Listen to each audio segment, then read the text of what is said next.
Last week I went to my first tournament, the Weird Open in Austin, Texas, hosted by the Austin Historical Weapons Guild. So, here's the story. So this tournament is a bit different than most tournaments. It's a single exchange tournament. What that means is that the fighters only have one chance per person per round. Usually you would have 3, 5, or 10 exchanges in a tournament, which means like one person gets a hit, that's an exchange. They double, that's an exchange. But in this tournament, there's only one. There's a certain point value ascribed to a win. You get no points if you lose, you get no points if you double, and if you win and you get a hit, there's different targets. Like there's a shallow target, there's a high target, there's a deep target. So it all adds up, and it's kind of a point system to determine the winners. So this was my first Longsword tournament, and I've never had to deal with afterblow before. And I frankly, I don't like it. I had to change up my fencing a lot. I would go in for the hit, get the hit, and then they'd be able to deliver an afterblow, and it would be a double. So my entire first match was doubles, usually with me scoring a hit and then getting whacked with afterblow. And I'm not saying that's bad. I'm not making a qualitative judgment on that rule set. I'm just saying that I was not used to it and I was doing badly. So in my first pool, which is, I think it was 6 fighters and we all fought each other one time. In my first pool, I doubled 5 times and won 1 exchange. So it was not going well because a double is 0 points for either person. So my strategy was to use my athleticism, get in fast, get the point, and try and get out. The problem was I had not accounted for afterblow, which meant that even if I hit somebody, they could immediately follow up with another hit and cancel out my points. And I don't think no one was using that as a strategy, it just kind of happened. So early on, I had to really focus on switching up my strategy. In the first set of pools, I definitely wasn't doing well. I don't know what anybody else did or how they did, so maybe everybody was doing a lot of doubling, but I found myself not in a position that was good going into the second round of pools. In the second round of pools, I actually switched things up a lot, and I did a lot better. I was able to fight differently and get quite a few points. Oftentimes, if the judges didn't like the way a fight went, they would have us redo it. So let's say it was like this one, we couldn't quite tell. They'd say, redo the fight, and we'd do it again, and then they'd take the winner off of that one. So, and I don't remember each individual who won which ones, and it's kind of hard because we didn't take I couldn't film the entire thing with the judges talking because there was a lot of noise going on. I was definitely intimidated because even though I've been fencing for a very long time, I haven't been doing modern HEMA for very long. I really haven't been doing it for, I mean, it's arguable how long I've been doing it, but I haven't had a HEMA instructor per se more than a month or so. I've been doing a lot of stuff from the viewpoint of classical fencing, basic cut and thrust, longsword, and things like that. And it's been serving me well enough. I've been doing well, but this is a tournament. It's a different level. My coaches, Josh and Amber, have really been grinding me on some skills, and I was able to pull quite a few of them off in the tournament. I felt good about it. I did rely a lot on my previous stuff, on my classical fencing, the footwork, maneuverability, speed, and agility, but I did pull off a good number of the KDF moves that we have been grinding away at. The coolest part of this tournament by far was meeting everybody. So the person I'm fencing right now is actually the father of Callan, the person who took this video. Hi Callan, thank you for all your hard work. He was my personal camera operator and director of photography for the entire tournament. Callan actually watches the channel, so maybe he's watching right now. If so, hi Callan, thanks again.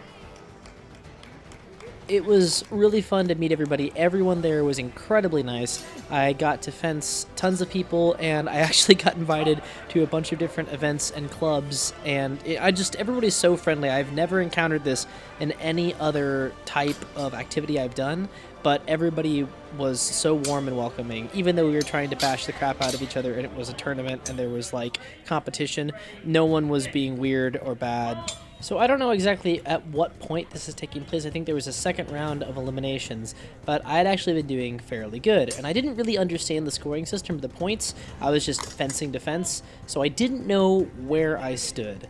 I was kind of hanging on for dear life and fighting the best I could, adapting to the rule set the best I could, adapting to each fencer the best I could. Because you only get to fence everybody for one exchange, 1 point, you don't get the chance to develop a strategy per person and kind of break down how they fence. Sometimes you get a longer bout like this where you can kind of pick up on patterns, but usually it's one quick exchange and then it's done. So, I mean, my best ally here was speed, and I tried my best to use that to my advantage.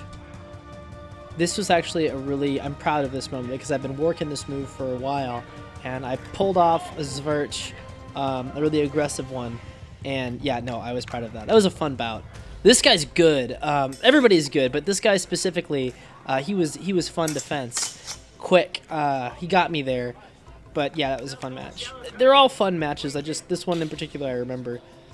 Through the course of this whole tournament, I was utterly lost as to where I was and where the points were and things like that. Part of the problem was someone else was filming for me on my camera, so I couldn't access HEMA scorecard and see like how well I was doing. No, I don't remember if it was HEMA scorecard or if it was there was an app. You can tell how much I know about this. There was an app, but luckily the people in charge of Austin Historical Weapons Guild were very kind and very understanding of my confusion. The head instructor, Anthony, is who is judging on the opposite side of the arena. The person that I'm fighting right now is actually Andy. You'll be seeing some of him later because we are going to be doing some cool stuff with the Tommy mats coming soon. So, again, I met so many cool people while I was here, and I'm excited to get to go fence with them more and work with them more. So, yeah, look for that soon. So like I said, I had no idea how well I was doing, and I frankly thought I did well, but that was going to be the end of it after eliminations. My shock when I found out I was in the finals of the Longsword tournament. So there are some factors that led to my success. The first and foremost being the alternate track that some fencers were on. There was a track called the Weird Track, and if a fencer chose to compete in all three events, that is the Sword and Buckler, Longsword, and Rapier, they were in a separate track where they would fence at a different final, which meant that they weren't in my final. So quite a few of the fencers and quite a few good people weren't there. There were still great fencers that were in the pool and in the tournament that I was in, but a good number of them were in a separate one. I think another factor is the fact that this was a single exchange point-based tournament, which meant that it didn't matter how well other people did against me necessarily. It mattered how well I did against everybody else. So if another fencer doubled out a lot or didn't do well in the eliminations, that would mean that they wouldn't make it through. So I think some people just fought really hard bouts and didn't have good luck in that and got knocked out. But I was still fencing really good fencers. I'm not saying that I got there by chance. I worked really hard and I'm proud of where I was, but I don't want to be falsely representing myself as somebody who like blew past the competition. This was a well and hard fought thing, but there were factors that got me this far as well. The pressure had really dropped off of me when I was in the elimination pools because I didn't think I was going to get much farther, so I just fenced to fence and I wasn't too worried about the points, and I actually started doing really well.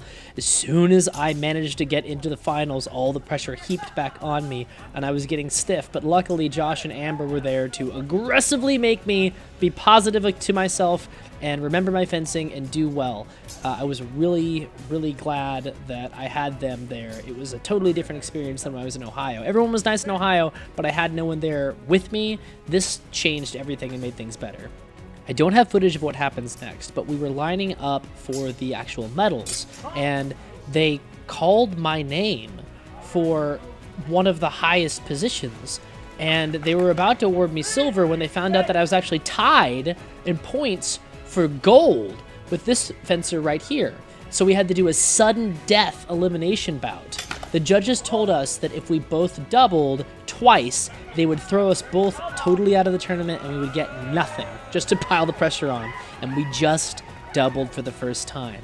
If we double again, neither of us gets anything. This is all of the pressure of the tournament. It is a huge thing, and I managed to get the point. I got the point. It locked out. her hit didn't get me, and I won gold. And I cannot believe it. I still cannot believe it. Like I said, there were mitigating factors. I can make excuses, I can say other things, but like, I did it. This has been one of the most positive and welcoming experiences I've ever had in my life, and I'm so excited for my next tournament.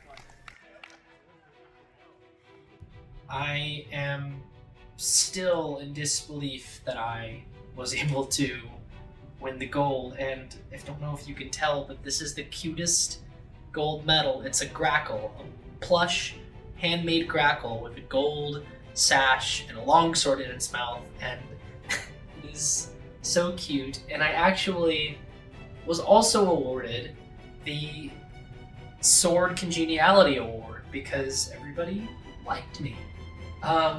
People were so nice, and it was a whole lot. It was an amazing experience, and I'm incredibly grateful for it.